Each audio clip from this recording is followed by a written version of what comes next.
तो ये थी इस वक्त की अहम खबरें हेडलाइंस की शक्ल में हमने आपके सामने रखी और इन सब के बीच में बाजार को एक बार देख लेते हैं। तो बाजार में शानदार तेजी हमें देखने को मिल रही है। आप देखिए अगर तो निफ्टी में जाहिर तौर पर इस वक्त 200 अंकों से ज्यादा की तेजी और 26,000 के पास सीधा अब निफ्टी पहुंचता हुआ। बैंक निफ्टी लगभग 500 अंकों की तेजी हमें देखने को मिल रही है। 58,200 के पास इस वक्त नजर आता हुआ बैंक निफ्टी। चलिए बाजार के बारे में तो राय लेंगे ही लेंगे हम, लेकिन यहां पर मैं बात करता हूं एमसीएक्स की, जिसने आज से अपने बुलियन इंडेक्स एमसीएक्स बुलडेक्स पर मंथली ऑप्शन कॉन्ट्रैक्ट लॉन्च कर दिया है। इसे लेकर कंपनी की क्या है योजनाएं, इस पर ज्यादा बातचीत के लिए हमारे साथ कंपनी के चीफ बिजनेस ऑफिसर ऋषि नैथानी साहब जुड़ चुके हैं। ऋषि जी बहुत बहुत शुक्रिया अपना कीमती समय देने के लिए। अच्छा लग रहा है आपसे बातचीत करते हुए। और जो प्रश्न आम तौर पर मन में होगा लोगों के, तो उसी से मैं शुरुआत करना चाहूँगा। वैसे तो पड़ाव है और जाहिर सी बात है हर चीज़ों में कारोबार और बाकी चीज़ों में एक अपग्रेडेशन हमेशा ज़रूरी होता है। हमें बताइए कि ये जो नई पहल है वो किस तरह से डिफरेंट है, खासतौर पे गोल्ड और सिल्वर ट्रेडिंग फ्यूचर्स में इंडिविजुअली। धन्यवाद। मैं आपको बता दूं कि एमसीएक्स पे आज के दिन गोल्ड पे 5 कॉन्ट्रैक्ट हैं। 1 ग्राम, 8 ग्राम, 10 ग्राम, 100 ग्राम और 1 किलो। चांदी पे 3 कॉन्ट्रैक्ट है, 1 किलो, 5 किलो और 30 किलो। अब हमारा ये जो बुलियन इंडेक्स है ये एक मिश्रण है सोने और चांदी का, जिसमें 60% सोना है और 40% चांदी है। और ये हर साल 1 जनवरी को रीबैलेंस होता है। अब ये कॉन्ट्रैक्ट में कोई भी निवेशक है जो सोने चांदी में एक साथ एक तो एक्सपोजर ले सकता है।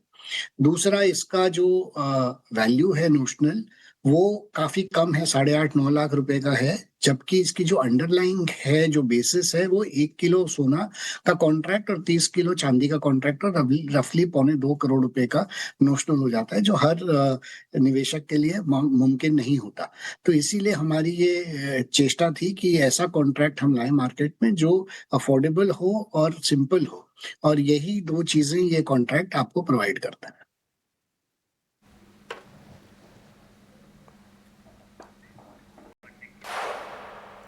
जी बिल्कुल।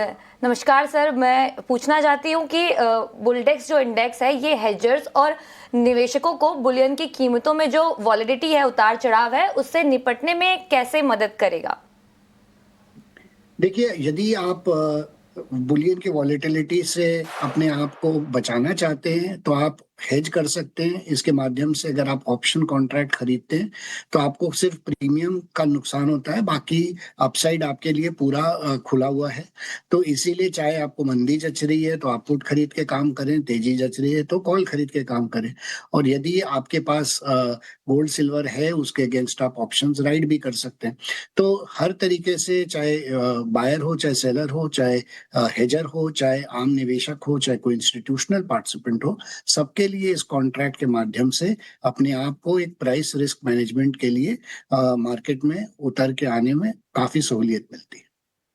बिल्कुल नैथानी साहब, और अच्छा लग रहा है कि मतलब आप बहुत स्पष्ट तौर पर बता रहे हैं कि आखिर मकसद क्या है, लक्ष्य क्या है। और एमसीएक्स को भी हम जानते हैं कि जो भारत का कॉमोडिटिव डेरिवेटिव मार्केट है उसको पूरी तरह से एक बड़े स्तर पर ले जाने की हमेशा कोशिश रही है और एक बहुत बड़ी भूमिका रही है।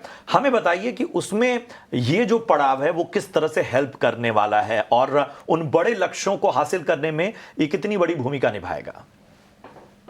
देखिए, कितना बड़ा होगा कि नहीं वो कॉन्ट्रैक्ट में अभी बता नहीं सकता हूँ, क्योंकि हम तो एक न्यूट्रल प्लेटफॉर्म है। हम मार्केट से एक एनालिसिस करके मार्केट की एपेटाइट देख के कॉन्ट्रैक्ट्स लाते हैं।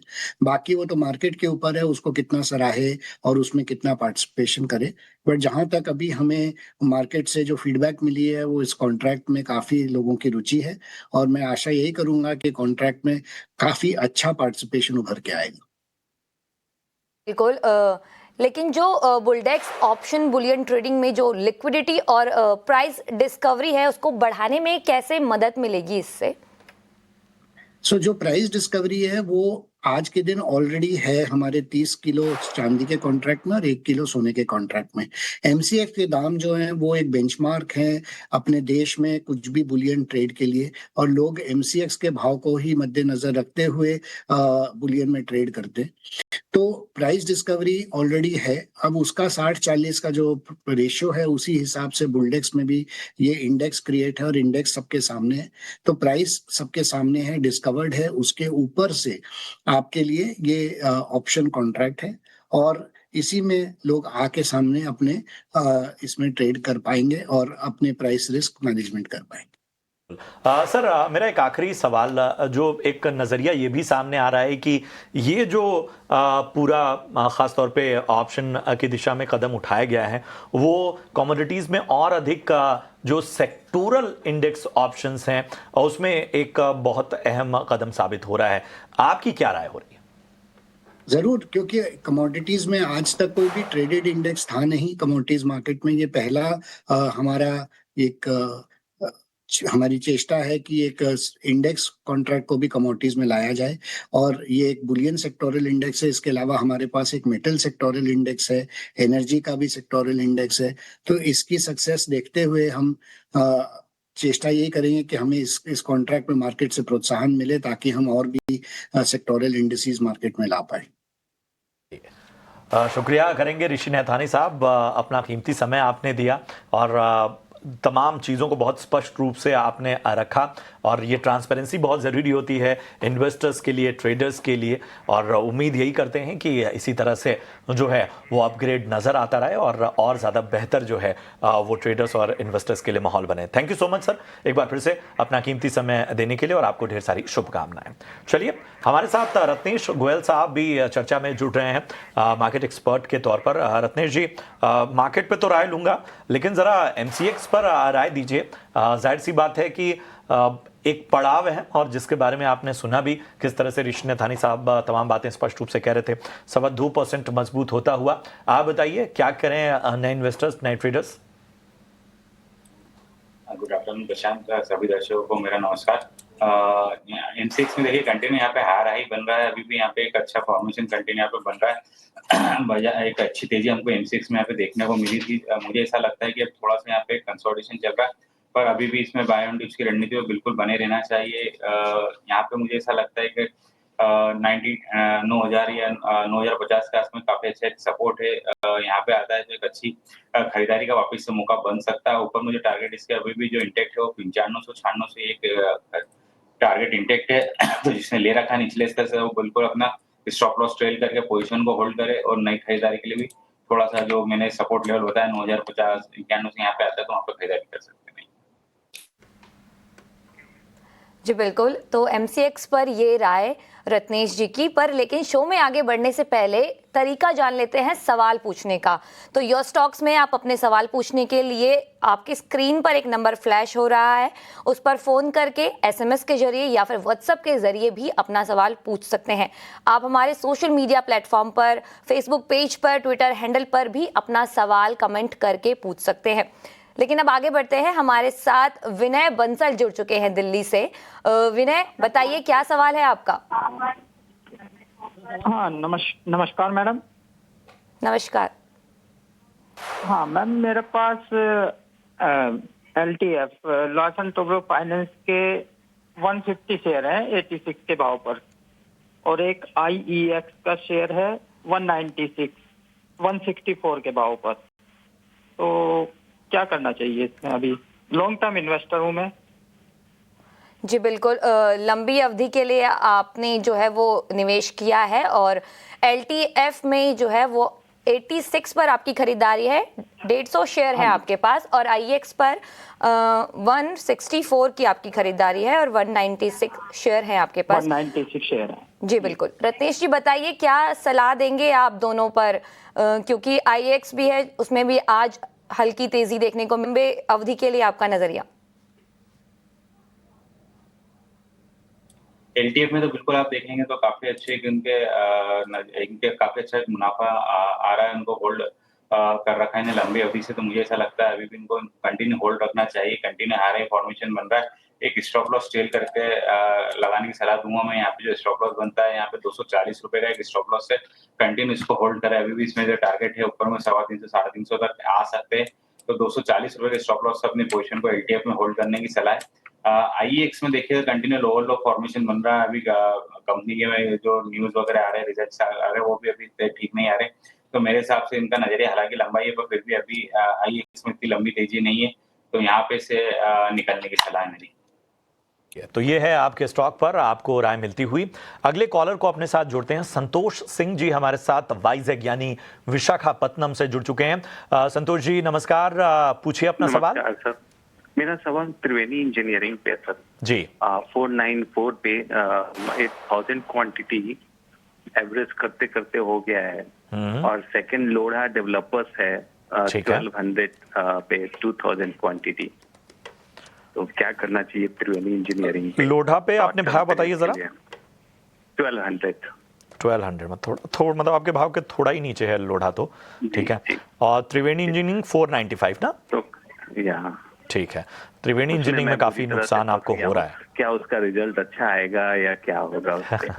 चलिए, त्रिवेणी इंजीनियरिंग तो काफ़ी ऊपरी स्तरों पर खरीदारी है और अच्छा खासा नुकसान यहाँ पर होता हुआ, क्योंकि क्वांटिटी जो है वो ज़्यादा ले रखी है इन्होंने। तो सबसे पहले त्रिवेणी इंजीनियरिंग पर राय दीजिए रत्नेश जी। और अच्छा खासा नुकसान यहाँ पर इनको होता हुआ, इसके अलावा लोढ़ा डेवलपर्स भी इन्होंने लिया हुआ है 1200 के भाव पे। त्रिवेणी इंजीनियरिंग में देखिए तो काफी थोड़ा सा करेक्शन यहाँ पे हमको देखने को मिला है ऊपरी स्तरों से, उसके बाद में यहाँ पे कंसोलिडेशन चल रहा है। मुझे ऐसा लग रहा है कि 320 310 के आसपास में एक अच्छा बेस बना रहा है, यहाँ पे कंसोलिडेशन देखने को मिलेगा। बहुत बड़ी तेजी अभी जल्दी देखने को नहीं मिलेगी जब तक ये 390 के ऊपर क्लोज नहीं देता है। तो मेरे हिसाब से अभी थोड़ा सा यहाँ पे इनको थोड़ा धैर्य रखना पड़ेगा। थोड़ा सा अगर लंबी अवधि का नजरिया है तो 310 रुपए का स्टॉप लॉस ला के अपनी पोजीशन को होल्ड करे। 390 400 के ऊपर क्लोज करता है तब फिर थोड़ी बहुत और अगर इनके पास निवेश के लिए पूंजी हो तो थोड़ा सा और एवरेज करा जा सकता है। कि वहाँ पे 450 रुपए के आसपास में एक थोड़ा सा जो भी मुनाफा आता है या एक एवरेज आती है, तो वहाँ पे थोड़ा सा एक बुक करा जा सकता है। लोधा देखे तो लोधा में इनके खरीदी के आसपास ही चल रहा है। इसमें भी एक 1600 रुपए के बाद में एक अच्छा करेक्शन देखने को मिला है। यहाँ पे कंसोलिडेशन देखने को मिल रहा है। मुझे ऐसा लगता है अभी बड़ी तेजी तो नहीं, 1250 तक कभी आता है तो वहाँ पे इनको मुनाफा बांधना चाहिए। नीचे में जो स्टॉप लॉस लगाने की सलाह रहेगी मेरी, वो 1120 रुपए की सलाह रहेगी। जी बिल्कुल, लोधा पर ये राय। और अगला सवाल यूट्यूब से हमारे एक दर्शक हैं आरिफ, उन्होंने पूछा है SW सोलर, स्टरलाइंग एंड विल्सन के जो है इनके पास 22 शेयर हैं, 264 रुपए का भाव जो है वो इनका है, और 2 से 3 महीने के लिए जो है इनका नजरिया है, और कह रहे हैं कि ये एवरेज भी कर सकते हैं। तो इस पर आपकी क्या राय होगी 2 से 3 महीने के लिए? SW सोलर या स्टर्लिंग विल्सन के हम देखें तो कंटिन्यू इसमें लोअर लो फॉर्मेशन बन रहा है। यहाँ पे किसी भी तरह का बेस फॉर्मेशन है, कंसोलिडेशन नहीं बनता है, तो मेरे हिसाब से इनको 220 रुपए के नीचे निकलने की सलाह रहेगी। बहुत लंबी तेजी अभी मेरे को यहाँ पे दिख नहीं रही है। कोई भी एक उछाल आता है 250-60 तक तो वहाँ पे निकल जाएगा। 220 रुपए का स्टॉप लॉस लगा 30 का स्टॉप लॉस लगाकर, और 250 तक अगर ये शेयर जाता है तो वहां पर एग्जिट करने की सलाह जो है वो हमारे एक्सपर्ट की तरफ से आ रही है। लेकिन फिलहाल वक्त हो चला है एक छोटे से ब्रेक का। ब्रेक के बाद जल्द जुड़ेंगे।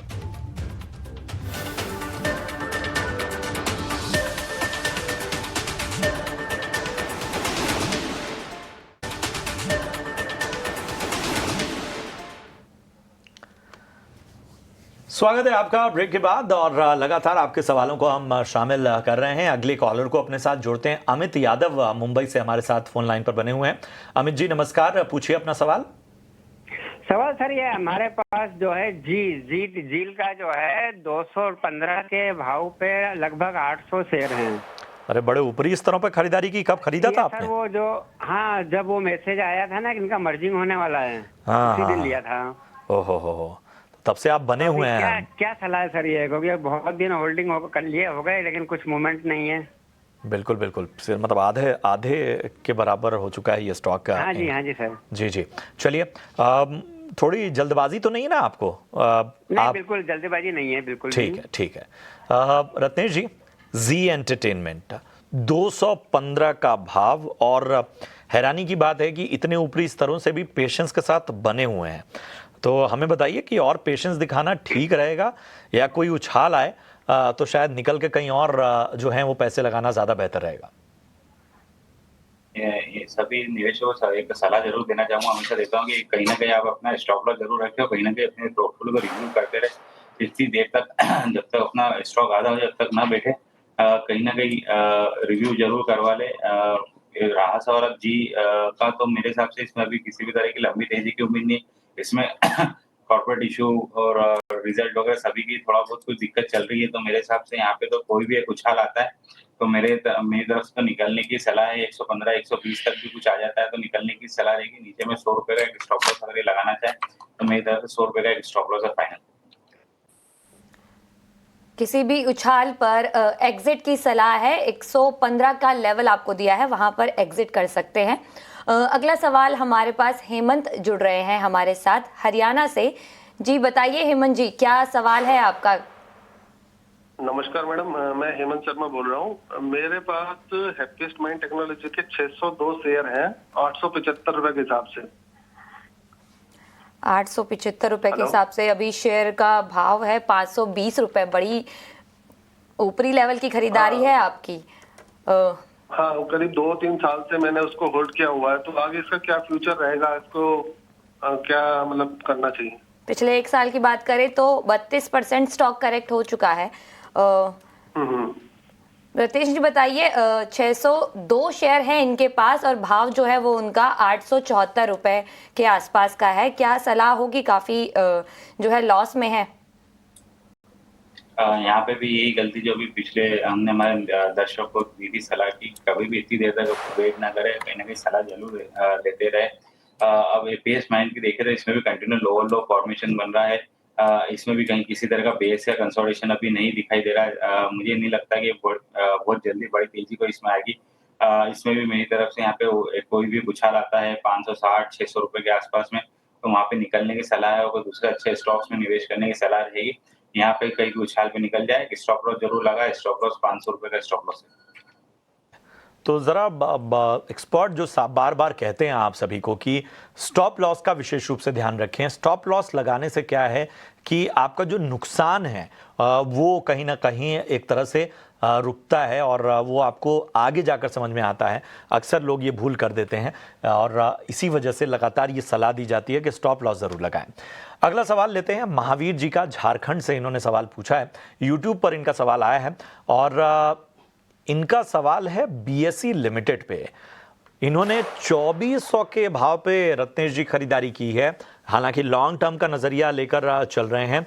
मैं यही कहूँगा कि इंटरेस्टिंग बाइंग है क्योंकि इनके भाव के आसपास है और एक तरह से फिलहाल इन्हें फ़ायदा नज़र आता हुआ। लॉन्ग टर्म में भी ये अच्छा समय देना चाहते हैं, कम से कम 3 साल इस स्टॉक को देना चाहते हैं। 2400 के लेवल को एक बार रिव्यू कीजिए और बताइए 3 साल क्या होल्ड करना सही रहेगा? बिल्कुल बीएससी देखिए, इसने हमेशा निवेशकों को पैसा ही बना के लिए जिन्होंने लंबे अवधि के लिए रखा है। तो यहाँ पे भी 2400 रुपए के आसपास में तो इनकी खरीदी के थोड़ा बहुत ही ऊपर चल रहा है। इनका लंबे अवधि का नजरिया है। यहाँ पे बिल्कुल अभी बने रह सकते हैं। अभी एकदम से बड़ी जल्दी तो तेजी नहीं दिखाई देती है, पर ये है कि हाँ इसमें बने रहेंगे तो बिल्कुल एक मुनाफा जरूर बन सकता है। उनका लंबे अवधि का नजरिया थोड़ा सा तो स्टॉप लॉस भी थोड़ा सा डीप देना चाहूंगा। मैं 2100 रुपए के आसपास में इनका स्टॉप लॉस लगाने की सलाह दूंगा। ऊपर मुझे टारगेट यहाँ पे दिखाई दे सकते हैं, वो 3200 से 3500 रुपए तक दिख सकते हैं। 3200 से 3500 तक के लेवल जो हैं वो दिखाई दे सकते हैं बीएसई में। और एक महीने में देखें तो 20% की अच्छी खासी तेजी दिखाई है। तो अब एसबीआई कार्ड की बात कर लेते हैं। Q2 नतीजों के बाद एसबीआई कार्ड के शेयर में दबाव देखने को मिल रहा है। करीब 2% शेयर जो है वो नीचे है। पूरी डिटेल्स के साथ अभिषेक सत्यव्रतम हमारे साथ जुड़ रहे हैं। जी बताइए अभिषेक, गिरावट के क्या कारण हैं? एसबीआई कार्ड्स वैसे अगर हम देखेंगे तो नतीजे इसकी ठीक ठाक आए थे, क्योंकि आय के फ्रंट पर या फिर एसेट क्वालिटी या प्रॉफिट ये तो बेहतर दिखाई दिए। लेकिन कुछ कुछ चीजें हैं जो ब्रोकरेज हाउसेज हाईलाइट कर रहे हैं जो गिरावट की वजह हो सकती हैं। एक तो ये कि देखिए ऑपरेटिंग एक्सपेंस है वो थोड़ा सा ऊंचा है, हाई है, और जो इंटरेस्ट इनकम है वो कम है। ये एक रीजन हो सकता है, ऐसा ब्रोकरेज हाउसेज का मानना है। हालांकि हमने देखा कि क्रेडिट कॉस्ट में कमी के चलते और मजबूत ग्रोथ की जो उम्मीदें हैं ये कंपनी के लिए पॉजिटिव हैं। अब जो निवेशकों का आगे जो फोकस होगा वो क्रेडिट कॉस्ट पर शिफ्ट हो जाएगा, और हमने देखा कि ऊंचे फी इनकम के चलते आय में 12% के आसपास की मजबूती दिखी थी ईयर ऑन ईयर बेसिस पर। लेकिन तमाम ब्रोकरेज हाउसेज जैसे कि Macquarie, Jefferies, Morgan Stanley, Nuvama, इनके कुछ कुछ की ऑब्जर्वेशंस आए, नतीजों में मैं वो सामने रख देता हूं। मैक्वारी का ये कहना है कि 4.5x FY27 पर प्राइस टू बुक जो है वो थोड़ा सा महंगे साइड पर है, तो वो वैल्यूएशन का रिस्क हाईलाइट कर रहे हैं। जेफरीज का ये कहना है कि एसेट ग्रोथ आगे मॉडेस्ट रहेगी, कोई खास नहीं रहेगी, और फी इनकम पर भी दबाव संभव है, और इसके चलते शेयर में आज हम गिरावट देख रहे हैं। यही नहीं, जेफरीज ने जो प्रॉफिट का जो एस्टिमेट है, यानी कि अर्निंग का जो एस्टिमेट है FY26 से 27 तक का, उसको 7 से 14% घटाया है। और मॉर्गन स्टैनली ने भी कहा है कि ग्रोथ और रिटर्न ऑन इक्विटी घटने से का जोखिम है, और उसके चलते शेयर की आगे डी रेटिंग हो सकती है। और नुवामा ने भी कहा है कि वैल्यूएशन इसके थोड़े से हायर साइड पर है, और उसके चलते हम देख सकते हैं कि जो अपसाइड है वो काफी ज्यादा लिमिटेड है शेयर में, एसबीआई कार्ड्स में। अगर इनके रेटिंग और लक्ष्य की बात करें तो मैक्वारी ने न्यूट्रल की रेटिंग दी है, 990 का टारगेट दिया है। जेफरीज ने होल्ड की रेटिंग 1010 के टारगेट दिए हैं। मॉर्गन स्टैनली के काफी ज्यादा बेरिश उनकी कॉल है, और अंडरवेट की उनकी रेटिंग है 700 रुपए के टारगेट के लिए। नुवामा ने होल्ड की रेटिंग दी है 1025 के टारगेट के लिए। तो अभी भाव 900 रुपए के आसपास है। ब्रोकरेजेस मतलब बहुत नेगेटिव नहीं है, लेकिन कुछ कुछ कंसर्न वो जरूर फ्लैग कर रहे हैं एसबीआई कार्ड्स के रिजल्ट में। शुक्रिया करेंगे अभिषेक इस तमाम अपडेट के लिए। लेकिन एक चार्ट चेक रत्नेश जी से एसबीआई कार्ड पर ले लेते हैं, क्योंकि एक साल में देखें तो 40% का करीब रिटर्न शेयर ने दिया है, लेकिन कुछ दिनों से यह है जो है वो गिरावट दिखा रहा है। आज भी 2% की गिरावट हमें देखने को मिल रही है। रत्नेश जी, आप बताइए क्या राय होगी आपकी एसबीआई कार्ड्स के शेयर पर? एसबीआई कार्ड में नीचे से देखिए, आपने बिल्कुल सही बोला कि नीचे से काफी अच्छा यहाँ पे तेजी हमको देखने को मिली है, पर अब एक थोड़ा सा एक सप्लाई जोन के आसपास में आ गया। इसको 940, 960, 980 कुछ ये जोन है जो काफी बड़े सप्लाई जोन है। इसके ऊपर निकलना थोड़ा सा मुझे यहाँ पे ऐसा लगता है थोड़ा सा मुश्किल रहेगा। तो यहाँ पे थोड़ा सा कंसोलिडेशन यहाँ पे देखने को मिल सकता है। 870, 860 कुछ आता है तो वहाँ पे वापस से खरीदारी की एक बार चेष्टा करी जा सकती है, स्टॉप लॉस लगा के 820 रुपए का। तो थोड़ा सा वेट करे, थोड़ा सा डीप आने दे, तो वहाँ पे भी थोड़ी सी वहाँ पे भी खरीदारी करे, स्टॉप लॉस लगा के वहाँ पे रिस्क रिवॉर्ड रेशियो फेवर में रह सकता है। बिल्कुल, ये सलाह है एसबीआई कार्ड के शेयर पर। लेकिन फिलहाल रत्नेश जी बहुत बहुत शुक्रिया आपका हमें समय देने के लिए, और फिलहाल वक्त तो चला है एक छोटे से ब्रेक का, और ब्रेक के उस पार जब लौटेंगे तब आपके सवालों को शामिल करेंगे और आपको अहम खबरों से भी वाकिफ कराएंगे। बने रहिए हमारे साथ।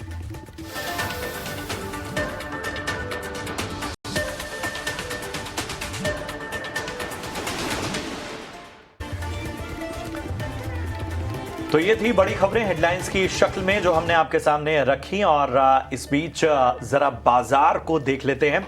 आप देखिए, लगभग 225 अंकों की मजबूती निफ्टी में, 25,950 के पार इस वक्त निफ्टी धीरे धीरे 26,000 की ओर जा रहा था, लेकिन एक तरह का उतार चढ़ाव देखने को मिल रहा है, लेकिन अभी भी स्ट्रॉन्ग लेवल्स को थामे हुए। 400 अंकों की तेजी निफ्टी बैंक में हम देख पा रहे हैं, 58,100 के पास इस वक्त bank Nifty. Advance decline ratio अगर आपके सामने हम लेकर आ पाए तो आप देखेंगे कि 1507 शेयर ऐसे हैं जो कि तेजी के साथ कारोबार कर रहे हैं, और 1323 शेयर ऐसे हैं जिन पर दबाव देखने को मिल रहा है। निफ्टी के गेनर्स में SBI life, Bharti Airtel, Hindalco, Reliance industry, Tata motors जैसे स्टॉक्स हैं, और जो निफ्टी के लूजर्स हैं उसमें top loser BEL, Infosys, Kotak Mahindra bank, Bajaj finance, ONGC जैसे स्टॉक्स में हमें गिरावट देखने को मिल रही है।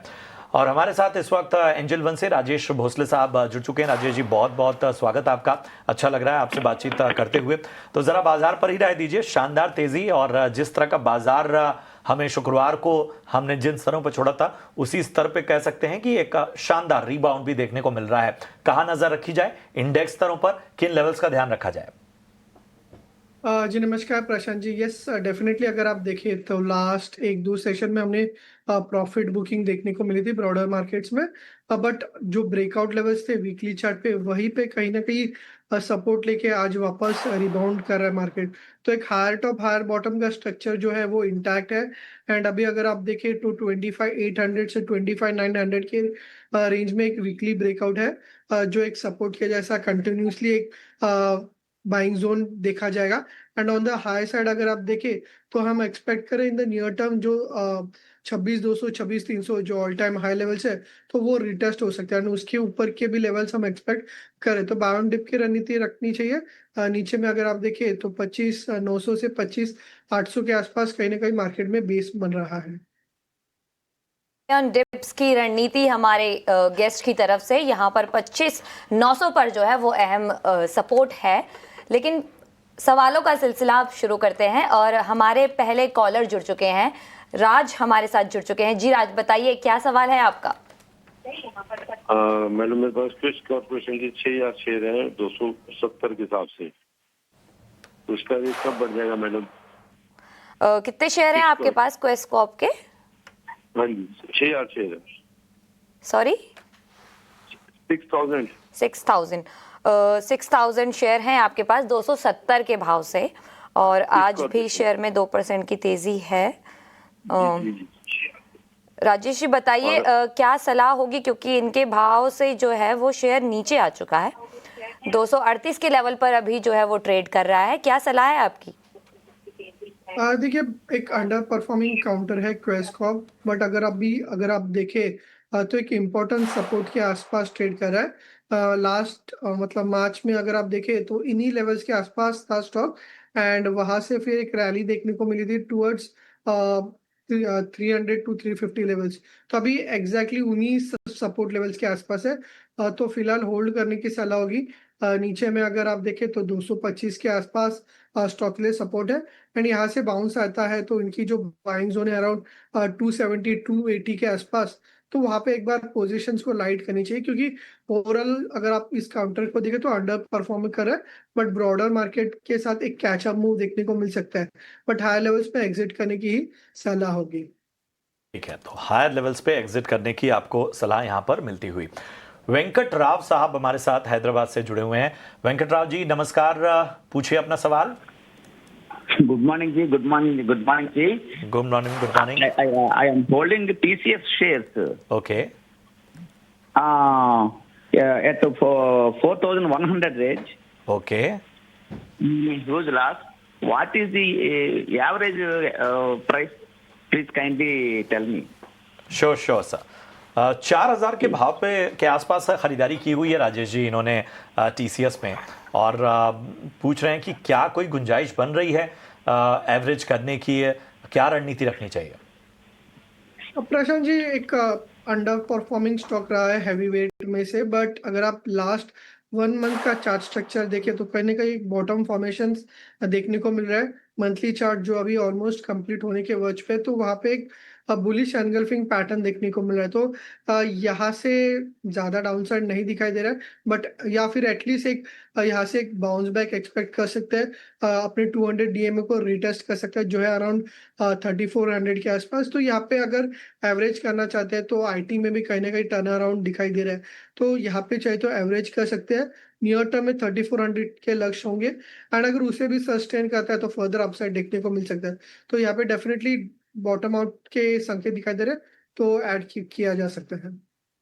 ऐड करने की सलाह जो है वो टीसीएस पर, आगे भी 3400 या उससे भी ऊपर के लेवल जो हैं वो हमें आगे देखने को मिल सकते हैं। अगला सवाल यूट्यूब से हमारे एक दर्शक अमन का है। यूको बैंक का में है जो उनका निवेश है, वो उन्होंने 34 रुपये पर किया है और लगभग 74,000 शेयर उन्होंने यूको बैंक के लिए हैं। काफ़ी ज़्यादा जो लॉस है उनको तकरीबन 1,45,000 समथिंग 47,000 समथिंग का लॉस है। यूको बैंक 32 के लेवल पर ट्रेड कर रहा है फिलहाल। क्या सलाह होगी राजेश जी इस शेयर पर? देखिए, ओवरऑल बैंकिंग और पीएसयू बैंक्स पे काफी एक स्ट्रॉन्ग व्यू है एंड हम एक्सपेक्ट करें कि ये जो स्पेस है आउट परफॉर्मेंस कंटिन्यू रहेगा। बट जब हम यूको बैंक के बारे में बात करें तो ये काउंटर जो है अंडर परफॉर्म कर रहा है। जब अगर आप दूसरे पीएसयू बैंक्स को देखें तो ऑल टाइम हाई के आसपास ट्रेड करे, बट यूको बैंक अगर आप देखें तो अभी भी अपने ऑल टाइम हाई से तो काफी दूर है, बट 200 डीएमए को भी क्रॉस नहीं किया। तो सलाह ये होगी कि ये जो पीएसयू बैंक्स में जो रैली है तो उसमें एक हायर लेवल्स पे 33.5 34 के आसपास 200 डीएमए भी है एंड की बाइंग जोन भी है, तो वहां पे एग्जिट कीजिए। जो आउट परफॉर्मिंग कैंडिडेट्स है जैसे कि कैनरा बैंक या फिर मिड स्पेस से अगर आप देखें तो बैंक ऑफ महाराष्ट्र हुआ तो उसमें आप स्विच कर सकते हैं। यूको बैंक में अंडर परफॉर्मेंस है एंड ये अंडर परफॉर्मेंस कंटिन्यू रह सकता है। तो यूको बैंक जो है वो अंडर परफॉर्मिंग स्टॉक है, तो यहां से निकलकर आपको बैंक ऑफ महाराष्ट्र जैसे स्टॉक में पैसे लगाने चाहिए। उदय टकसाले हमारे साथ इस वक्त जुड़े हुए हैं। माफ कीजिएगा, यूट्यूब पर इनका सवाल आया हुआ है और सीजी पावर पे राय जानना चाहते हैं। बाइंग प्राइस इनकी 450 की है। तो सबसे पहले उदय जी, अगर आप हमें सुन रहे हो तो आपको बधाई, क्योंकि शानदार स्तरों पर आपने सीजी पावर जैसा स्टॉक खरीदा है। 450 की बाइंग और यहां से आप देखिए कि इनको अच्छा खासा प्रॉफिट होता हुआ आज भी हम देख रहे हैं कि आधा % की मजबूती हमें देखने को मिल रही है। अगर हम इस साल अब तक देखें तो एक तरह से कंसोलिडेशन फेज में ही रहा है ये स्टॉक का, लेकिन पिछले 6 महीने में एक मोमेंटम साफ तौर पर देखने को मिला है। ये स्टॉक देखिए लगभग 600 के भाव से और अब 750 तक के स्तर का सफर पिछले 6 महीने में इसने तय किया है। अगर हम एक साल में देखें तो उतार चढ़ाव भरा कारोबार रहा, लेकिन पिछले 6 महीने का जो एक्शन है वो कहीं ना कहीं इनको भी प्रॉफिट देता हुआ। 450 की बाइंग सीजी पावर में राजेश जी क्या करना चाहिए? थोड़ा बहुत मुनाफा बांध लें स्टॉक की परफॉर्मेंस को देखते हुए। हाँ जी प्रशांत जी, ओवरऑल एक आउट परफॉर्मिंग काउंटर आया, हायर टॉप हायर बॉटम में कंटिन्यूसली ट्रेड करे। लास्ट 1 मंथ से डेफिनेटली एक प्रॉफिट बुकिंग हुई है 800 के लेवल से, बट अभी भी चार्ट स्ट्रक्चर पॉजिटिव इंटैक्ट है। सितंबर में जो रैली हुई थी हैवी वॉल्यूम्स के साथ, उसको एक लो वॉल्यूम के साथ करेक्ट करे तो अभी भी बायस पॉजिटिव है। अगर आप इसका 89 ईएमए देखें तो 700 के आसपास ट्रेड करें तो वो as a trailing stop loss रख सकते हैं। एंड अगर आप लॉन्ग टर्म इन्वेस्टर है तो डेफिनेटली होल्ड रखना चाहिए। पॉसिबली स्टॉक जो है 4 डिजिट्स में भी जा सकते हैं, बट अगर आप शॉर्ट टर्म ट्रेडर है तो एक 700 का जो इमीडिएट सपोर्ट है उसको ध्यान में रखिए। तो बायस पॉजिटिव है, होल्ड रख सकते हैं। होल्ड रखने की सलाह जो है वो सीजी पावर पर हमारे एक्सपर्ट की तरफ से। लेकिन अगला सवाल शुभेंदु का है वेस्ट बंगाल से। ये यूट्यूब के जरिए हमसे सवाल पूछना चाह रहे हैं। इनका सवाल है केएनआर कंस्ट्रक्शन पर। 266 रुपए की इनकी बाइंग प्राइस है और शेयरों की संख्या जो है इनके पास 278 रुपए है। तो अभी जो स्टॉक का प्राइस है वो 187 है, करीब करीब आधा हो चुका है इनकी बाइंग प्राइस से। और एक साल की बात की जाए तो ये अपने ऑल टाइम हाई से गिरता ही जा रहा है। 34 से 35% का जो है वो करेक्शन शेयर में दिखाई दे रहा है। तो क्या सलाह होगी, क्योंकि लॉस जो है वो हो रहा है इनको? बताइए राजेश जी।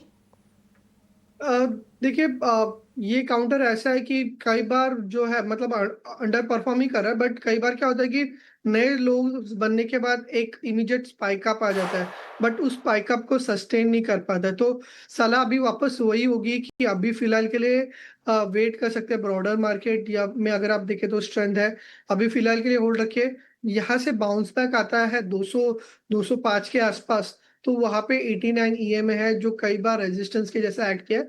तो 205 के आसपास पोजीशंस को लाइटन अप कीजिए। एक अंडर परफॉर्मिंग काउंटर है, बट अगर आप इसका पास्ट हिस्ट्री देखें तो in between immediate spike up दे देता है। तो उस स्पाइक अप के एक्सपेक्टेशन में होल्ड रखिए 205 के आसपास, लेकिन पोजीशन को एग्जिट कीजिए। तो ये है राय आपको मिलती हुई केएनआर कंस्ट्रक्शन पे। अगले हमारे दर्शक को जोड़ते हैं। हुसैन हमारे साथ जुड़े हैं दोहा कतर से, इस वक्त हमारे साथ फोन लाइन पे। हुसैन साहब पूछिए अपना सवाल। सर बहुत बहुत thank you so much for accepting my call and I am very grateful to ET Now Subesh and you. Thank you so much sir. और अच्छा लगता है कि इतनी दूर से आपने हम पे भरोसा किया है और आप अपने सवाल के लिए रीच आउट किया है। पूछिए, क्या मदद कर सकते हैं हम आपकी? सर हमारा क्वेश्चन आरबीएल बैंक पे है। सर मेरे पास 1200 शेयर्स हैं आरबीएल बैंक के एट रेट ऑफ 276। ओके, कब लिया था मैं जान सकता हूं sir? So almost average price is sir, I have been taking it for long, almost last 1 year. So the average price is 276 now. चलिए तो पहली बात तो I started taking that shares at the when it was trading at around 195. Okay तो पहले तो आपको बधाई देनी होगी क्योंकि अच्छे लेवल पे आपने खरीदारी की है। जिस प्राइस से आपने एवरेज बाइंग की हुई है वहां से आपको प्रॉफिट होता हुआ। कितना और टाइम देना चाहते हैं हुसैन? को रिकमेंड किया गया था, तो हम आपके आभारी हैं, आपके और आपके चैनल के। हाँ, थैंक यू। अच्छी बात है कि अगर हमारी राय के आधार पे आपको बेहतर संकेत मिलते हैं किसी स्टॉक में। और कितना टाइम देना चाहते हैं आप? सर अगर शेयर अच्छा है और तो आई वांट टू, मैं इसमें बंदा रहना चाहता हूँ। ठीक है, चलिए की रिवॉर्डिंग हो और and I keep on gaining on this share. ठीक है, चलिए। अगर कोई दिक्कत नहीं है राजेश जी, तो इस शेयर में इनको कोई समस्या नहीं है, समय की कोई दिक्कत नहीं है, पैसे निकालने की कोई जल्दबाजी नहीं है। आज लगभग 2.5% मजबूत होता हुआ आरबीएल बैंक का। और इस साल अगर हम देखें अब तक, मतलब लिटरली इस शेयर की जो चाल है वो हैरान करती है। मतलब आप सोचिए कि ये निचले स्तरों से मतलब सीधा डबल, मतलब 100% के ऊपर का रिटर्न इसने दिया है इस साल ईयर टू डेट अगर हम देखें।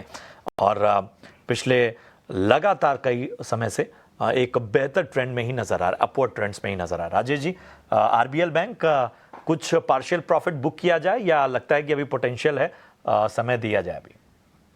जी प्रशांत जी, पहले तो मैं कॉन्ग्रेचुलेट करना चाहूँगा एंड काफ़ी अच्छा लग रहा है कि हमारे शो को काफ़ी दूर से लोग देख रहे हैं और हम पे ट्रस्ट रख रहे हैं, तो काफ़ी अच्छा लग रहा है। एंड अभी अगर आरबीएल के बैंक के बारे में बात करें तो चार्ट स्ट्रक्चर काफ़ी पॉजिटिव है।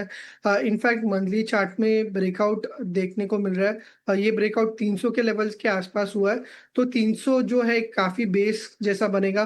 कोई भी अगर डिप आता तो 300 एक बेस है and on the high side expect करें कि पॉसिबली स्टॉक जो है 400 लेवल्स भी जा सकता है, तो डेफिनेटली होल्ड रख सकते हैं। चार्ट स्ट्रक्चर काफ़ी स्ट्रॉन्ग है इस काउंटर का। तो अहम खबरें भी रही हैं और जाहिर सी बात है कोई दिक्कत नहीं है। एमिरेट्स एनबीडी ने जो है वो आरबीएल बैंक में हिस्सेदारी भी खरीदी, जिसका एक इम्पैक्ट साफ तौर पर नज़र आया। और तमाम अहम खबरों और मार्केट ट्रेंड्स को भी हम पकड़ने की कोशिश करेंगे और अहम बातें भी इससे जुड़ी हुई बताएंगे आपको, लेकिन एक छोटे से ब्रेक के बाद। के बाद स्वागत है आप सभी का। अब आगे बढ़ते हैं। भारतीय डिफेंस कंपनियों पर गोल्डमैन सैक्स ने अपना नजरिया पेश किया है। डिफेंस सेक्टर पर क्या है गोल्डमैन सैक्स की राय और किन शेयरों पर उन्होंने भरोसा जताया है, ये सब बता रही हैं कनिष्का सरकार। जी कनिष्का, बताइए। डिफेंस सेक्टर आज फिर से बजिंग मोड में है गोल्डमैन सैक्स की एक रिपोर्ट के बाद, जिसमें उन्होंने हाईलाइट किया है मेजर बूस्ट 79,000 करोड़ की डिफेंस एक्विजिशन प्रपोजल को जो डीएसी ने अप्रूव किया था लास्ट वीक। ये approvals technology perspective and capability road map 2025 के अकॉर्डेंस में है, जो लॉन्ग टर्म कैपिटल आउटले पर क्लैरिटी देते हैं और इंडिया के डोमेस्टिक डिफेंस मार्केट को और एक्सपैंड करने की अपॉर्चुनिटीज प्रेजेंट करते हैं। नेवी को सबसे बड़ा एलोकेशन मिला है, जबकि आर्मी और एयरफोर्स के लिए भी काफी सिग्निफिकेंट ऑर्डर्स लाइंड अप है। गोल्डमैन सैक्स का मानना है कि ये नए अप्रूवल्स डिफेंस मैन्युफैक्चरर्स के अर्निंग्स को बूस्ट करेंगे और ship building, system integration, ammunition और डिफेंस इलेक्ट्रॉनिक्स जैसे सेगमेंट को भी के लिए भी नई अपॉर्चुनिटीज यहाँ पर बन सकती हैं। लिस्टेड स्पेस की अगर हम बात करें तो ब्रोकरेज ने सोलार इंडस्ट्रीज और पीटीसी इंडस्ट्रीज को अपना टॉप बाय बताया है और उसमें वो पोटेंशियल अपसाइड देखते हैं 30% और 46% तक का। एस्ट्रो माइक्रोवेव, डेटा पैटर्न्स, आजाद इंजीनियरिंग और बीईएल पर भी पॉजिटिव राय मेंटेन की है गोल्डमैन सैक्स ने, जबकि एचएएल पर न्यूट्रल स्टांस है और बीडीएल पर सेल रेटिंग है मार्जिन प्रेशर और हाई वैल्यूएशंस के चलते। तो कुल मिलाकर ये नए अप्रूवल्स और स्ट्रॉन्ग पॉलिसी की तरफ एक सिग्नल देते हैं, जो इंडिया के डिफेंस मॉडर्नाइजेशन पुश को और भी स्ट्रॉन्ग बताता है। बिल्कुल, शुक्रिया करेंगे कनिष्का ये पूरी जानकारी के लिए। लेकिन डिफेंस सेक्टर पर एक राय ले लेते हैं राजेश जी से, क्योंकि पिछले कुछ समय से अच्छी खासी तेज़ी दिखाई दे रही थी, लेकिन आज जो है वो हल्की फुल्की गिरावट हमें देखने को मिल रही है। राजेश जी, कुछ पसंद आ रहा है आपको डिफेंस सेक्टर से? जी देखिए, लास्ट वीक ऑलरेडी एक प्राइस ट्रैक्शन आ गया था, उसके बाद आज कहीं ना कहीं एक प्रॉफिट बुकिंग है, बट ओवरऑल चार्ट स्ट्रक्चर अभी भी पॉजिटिव है। सेक्टर जो है न्यूज में भी है, तो बायस पॉजिटिव है। अगर इसमें से दो काउंटर अगर आप देखें तो BEL और HL का ओवरऑल वीकली चार्ट स्ट्रक्चर काफी पॉजिटिव है, जहाँ पे BEL का अगर आप देखें तो कहीं ना कहीं 390 के आसपास एक बेस बना है, एंड यहाँ से हम एक्सपेक्ट करें कि 440 से 450 के लेवल्स देखने को मिल सकता है। सिमिलरली अगर आप HL को देखें तो कहीं ना कहीं एक कंसोलिडेशन मोड में है, बट ऑलरेडी जो इसका वीकली चार्ट स्ट्रक्चर है पॉजिटिव है। 4600 के पास बेस बन गया है, एंड हम एक्सपेक्ट करें कि 5200 के लेवल जो है हमें देखने को मिल सकते हैं। एक जो काउंटर आज बजिंग है वो है भारत फोर्ज। ये स्टॉक डिफेंस के साथ साथ ऑटो में भी है, एंड इसका चार्ट स्ट्रक्चर काफी पॉजिटिव है। एक cup and handle pattern already देखने को मिला है। भारत फोर्ज पे एक आउट परफॉर्मेंस का व्यू है। यहाँ से लक्ष्य होंगे 1400 के आसपास और 1250 के आसपास स्टॉक के लिए एक अच्छा खासा बेस दिखाई दे रहा है। चलिए, तो भारत फोर्ज जो है वो पसंद आता हुआ इस वक्त राजेश जी को। अगले जो दर्शक हैं संदीप प्रजापति, उनको अपने मतलब उन्होंने यूट्यूब पर अपना सवाल पूछा है और इनको राय जाननी है टाटा स्टील पे। खरीदारी का जो स्तर है वो 150 रुपए के आसपास इन्होंने खरीदारी की है। 500 क्वांटिटी को ये फिलहाल इन्होंने पोजीशन बनाई हुई है और नज़रिया काफ़ी लंबी अवधि का है। प्रॉफिट में तो है ही, 13,500 के आसपास का इनको फ़ायदा होता हुआ, और यहाँ से 10 साल और देना चाहते हैं टाटा स्टील को। राजेश जी, काफ़ी लंबी अवधि का सोच के इन्होंने स्टॉक में 150 के स्तर पे खरीदारी की है। टाटा के नाम पर लगता है इनको भरोसा है, 10 साल लेकर चल रहे हैं। 10 साल तो बहुत दूर हो गया, हमें बताइए लॉन्ग टर्म के हिसाब से टाटा स्टील कैसा लगता है आपको? जी प्रशांत जी, काफी अच्छा नजरिया है लॉन्ग टर्म का, एंड ओवरऑल आप इसका अगर मंथली चार्ट देखें तो एक स्ट्रॉन्ग अप ट्रेंड में रहा है। जब भी एक कंसोलिडेशन मोड आता है उसके बाद आने वाले साल में एक अच्छा रिटर्न्स देखने को मिल सकता है। एंड अगर आप लास्ट 1 मंथ का 1 ईयर का अगर आप रिटर्न्स देखें तो कोई कुछ मेजर हुआ नहीं है, बट अभी फाइनली एक रेंज में से निकल रहा है, एंड पॉसिबली यहाँ से अगर आप 2 साल का भी व्यू ले तो 350 से 400 के जो एक्सटेंशन टारगेट्स है वो देखने को मिल सकते हैं। तो बायस अभी पॉजिटिव है। रिसेंटली कंसोलिडेशन निकला है, काफी अच्छा आउटलुक है, डेफिनेटली होल्ड रख सकते हैं। तो टाटा स्टील पर होल्ड की सलाह आप होल्ड रख सकते हैं। आगे अच्छे खासे टारगेट राजेश जी को दिखाई दे रहे हैं। लेकिन अगला सवाल जो है वो हमारे पास लाइव है। राकेश तिवारी हमारे साथ जुड़ चुके हैं। जी राकेश, बताइए आपका सवाल कौन से शेयर पर है? नमस्कार, मेरा शेयर है केन्स इंडिया लिमिटेड, 7100 रुपये में करीब लिया हुआ। कितनी क्वांटिटी है आपके पास इस शेयर की? 100 है। 100 अच्छा, 100 शेयर हैं इनके पास 7040 के लेवल पर। और अभी जो कितने टाइम तक होल्ड कर सकते हैं आप, क्योंकि अभी आप तो गिरावट काफी नीचे है तो होल्ड करना ही पड़ेगा। कर सकते हैं 2-4 महीने, कोई दिक्कत नहीं। जी बिल्कुल राजेश जी, इनकी खरीदारी जो है वो ऊपरी स्तर की है और 6700 के लेवल पर इस वक्त केन्स का शेयर जो है वो ट्रेड करता हुआ। और 3-4 महीने के नज़रिए से क्या होगी आपकी सलाह केन्स पर? देखिए, अभी फिलहाल अगर इसका शॉर्ट टर्म मोमेंटम देखें इमीडिएट लास्ट 1 मंथ का, तो कहीं ना कहीं एक प्रॉफिट मोड में है। बट अगर आप इसका हायर चार्ट स्ट्रक्चर देखिए वीकली या लास्ट 1 ईयर का, तो एक स्ट्रॉन्ग आउट परफॉर्मेंस रहा है।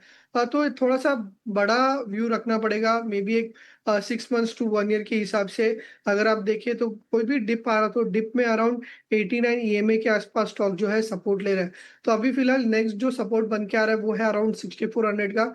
हम एक्सपेक्ट करें जिस तरीके का चार्ट स्ट्रक्चर है वहां से वापस बाइंग देखने को मिल सकती है, एंड वहां से जब स्टॉक में वापस अप ट्रेंड स्टार्ट होगा तो पहले 7300 एंड देन 7600 के लक्ष्य देखने को मिल सकता है। इसमें थोड़ा सा बड़ा लंबे अवधि का व्यू रखना पड़ेगा। शॉर्ट टर्म में मे बी थोड़ा सा कंसोलिडेशन या प्रॉफिट बुकिंग एक्सटेंड हो सकता है, बट लंबे अवधि के हिसाब से डेफिनेटली काउंटर काफी स्ट्रॉन्ग है। चलिए, तो ये है केन्स्टेक लॉन्ग टर्म के लिहाज से यहाँ पर आपको बने रहने की सलाह।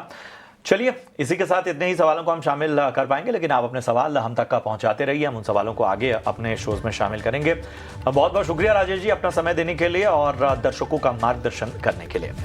इसी के साथ यो स्टॉक में मुझे और मेरी सहयोगी रक्षा को आप इजाजत दे सकते हैं, लेकिन एक्शन जो है वो ब्रेक के उस पार भी जारी रहेगा। स्टॉक्स फटाफट और कॉर्पोरेट कनेक्शन उसके बाद और इसके अलावा क्लोजिंग कॉल्स, तमाम एक्शन ईटी नाउ स्वदेश पर इस ब्रेक के बाद।